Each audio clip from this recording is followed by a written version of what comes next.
Shalom saudara sekalian, salam sejahtera dalam kasih Tuhan kita Yesus Kristus.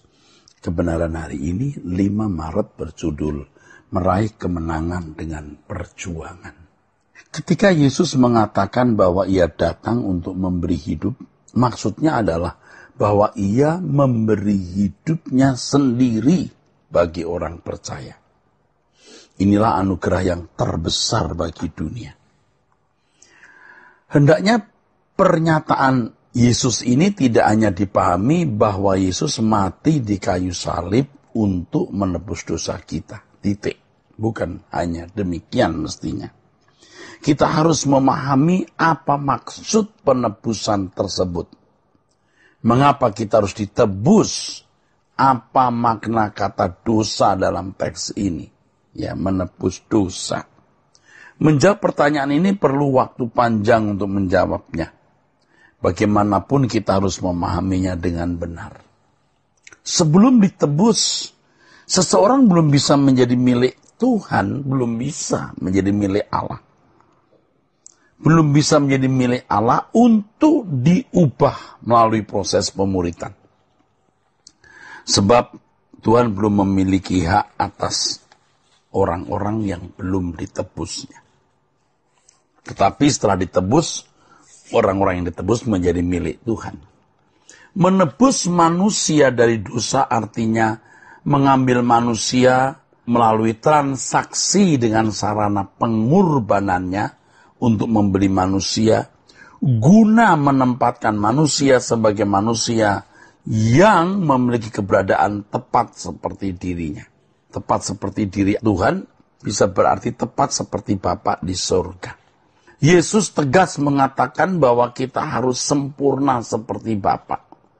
Manusia yang tidak meleset itu manusia yang sempurna, artinya manusia yang selalu sepikiran dan seperasaan dengan Allah. Jadi dia menebus kita untuk memiliki kita. Setelah kita dimiliki, kita mau dibentuk, kita mau didewasakan agar kita menjadi manusia sesuai dengan rancangannya. Bicara mengenai kemelesetan, ya, artinya kita tidak boleh meleset.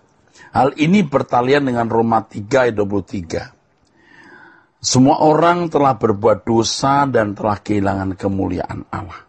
Kata dosa dalam teks ini sebenarnya terjemahan dari kata hamartano, yang artinya melakukan tindakan yang tidak tepat atau meleset.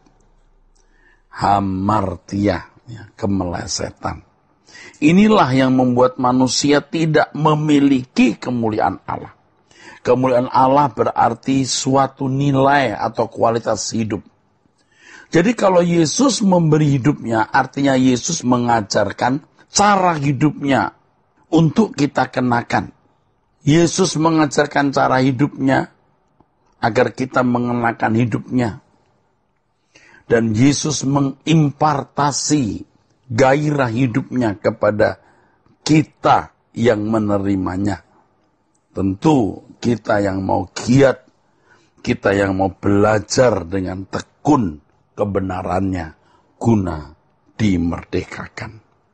Artinya merdeka dari keinginan-keinginan dan hasrat-hasrat yang tidak sesuai dengan kehendak Allah.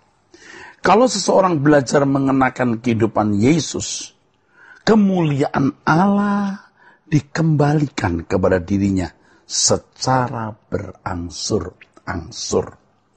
Tentu ini melalui proses, ya, yang panjang. Tidak dalam sekejap, seketika, tidak secara otomatis saudaraku, tetapi lewat sebuah proses. Dalam proses tersebut ada perjuangan. Dengan demikian penebusan oleh Yesus merupakan usaha Allah mengembalikan nilai atau kualitas hidup yang seharusnya dimiliki manusia. Yesus menjadi pokok keselamatan, artinya ia menjadi sumber atau penyebab, a causer, diubahkannya orang-orang yang mau taat atau mengikuti jejaknya, jejak hidupnya. Inilah anugerah yang luar biasa. Ya, kita memiliki karunia sulung roh untuk orang percaya, yaitu kemungkinan untuk bisa memiliki moral, kualitas hidup seperti yang dimiliki Yesus. Untuk ini kita harus berani meninggalkan dunia. Sebab kalau kita tidak meninggalkan dunia, kita tidak akan memperoleh Kristus.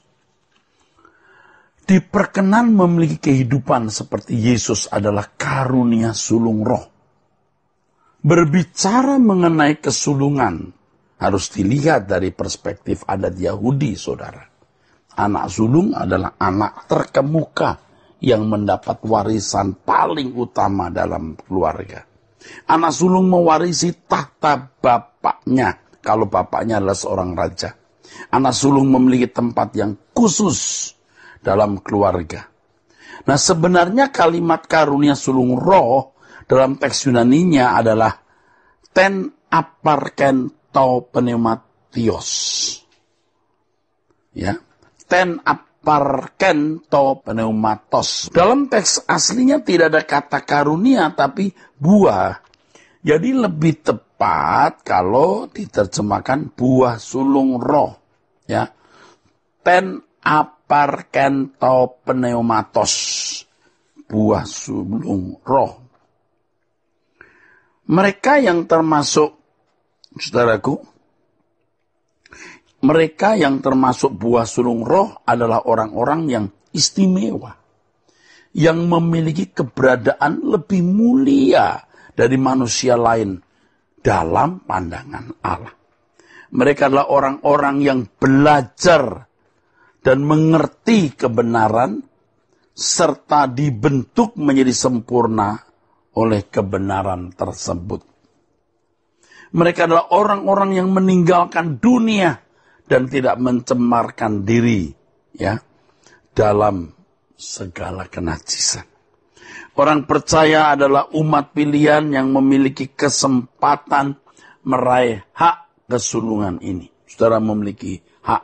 Sebab kepada umat pilihan Tuhan memberi kuasa eksausia supaya menjadi anak-anak Allah. Ingat kalimat ini, ya, supaya menjadi anak-anak Allah. Hak tersebut menyangkut penebusan Roh Kudus, firman, dan Injil. Ya, menjadi anak Allah memiliki hak, kuasa, yaitu penebusan Roh Kudus, Injil atau firman kebenaran, dan pengharapan Allah. Yang melalui semua itu, Tuhan mau proses kita menjadi manusia-manusia yang sempurna. Dan orang-orang seperti ini suatu hari akan diperkenan masuk dalam anggota keluarga kerajaan Allah. Ya tentu saja orang-orang yang serius, ya, mengembangkan diri dengan karunia Roh Kudus, memahami Injil secara lengkap dan digarap Tuhan melalui segala peristiwa, akan menjadi apa yang disebut corpus delicti. Corpus delicti. Kehidupan seperti Yesus yang membuktikan kesalahan Lucifer. Inilah kemenangan orang percaya yang tidak bisa terjadi secara kebetulan atau otomatis, tetapi harus kita perjuangkan. Sejatinya di langit baru dan bumi yang baru nanti terdapat dua kelompok. Yang pertama, kelompok orang-orang yang menjadi anggota masyarakat. Dan kelompok kedua adalah orang-orang yang menjadi anggota keluarga kerajaan yang akan dimuliakan bersama-sama dengan Yesus. Dan sekarang tergantung saudara. Saudara mau bagaimana? Sebab nasib kekal sudah ditentukan oleh langkah saudara hari ini. Kalau kita sungguh-sungguh, kita tentu akan menjadi anggota keluarga kerajaan. Ya, Tuhan berkati saudara sekalian. Sola Gracia.